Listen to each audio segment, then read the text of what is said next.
चल मुझे लेट है सब्जी बेचने को। हाँ अगर मुझे लेट हो गया सब्जी बेचने को तो साथ को एक मारूंगा, सबको एक साथ मारूंगा, चीर डालूंगा, फाड़ डालूंगा अगर मेरी सब्जी सर्दी में सड़ गई तो बता दे रहा हूँ। हाँ अरे तो यही मारे शादी करके रह रखा हो तुम तो, कहो काजल बाबू तुमको अच्छा से रखब।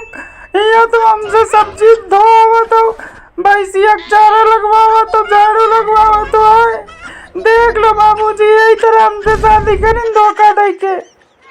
अरे रामा तुम हमारी बेटी शादी करते तुम इससे सब्जी धुलवाती। अरे राम ए बुड्ढे तू चुप हो जा, नहीं एक हाथ मारूंगा सबको साथ मारूंगा, तुझे चीर डालूंगा, फाड़ डालूंगा अगर मेरी सब्जी सड़ गई तो। हाँ इतनी महंगी सब्जी हो रही है ससुरी की, हमारी सब्जी अगर सड़ती गर्मी में तो तुम लोगों को छड़ा देती।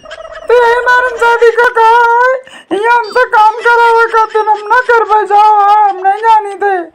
हे काजल तुम मान जाओ। हाँ अगर हमारी सब्जी यही सही में सड़ गई ना, कसम से हम इसी टंकी में बूढ़ के हम अपने जान दे देंगे। हाँ अरे नहीं बाबू हम धो ही दे थे। अरे तुम ना ऐसा कुछ करे, हम सब्जियां धो ही दे रहे। पप्पा जल्दी जल्दी धो सब्जियां।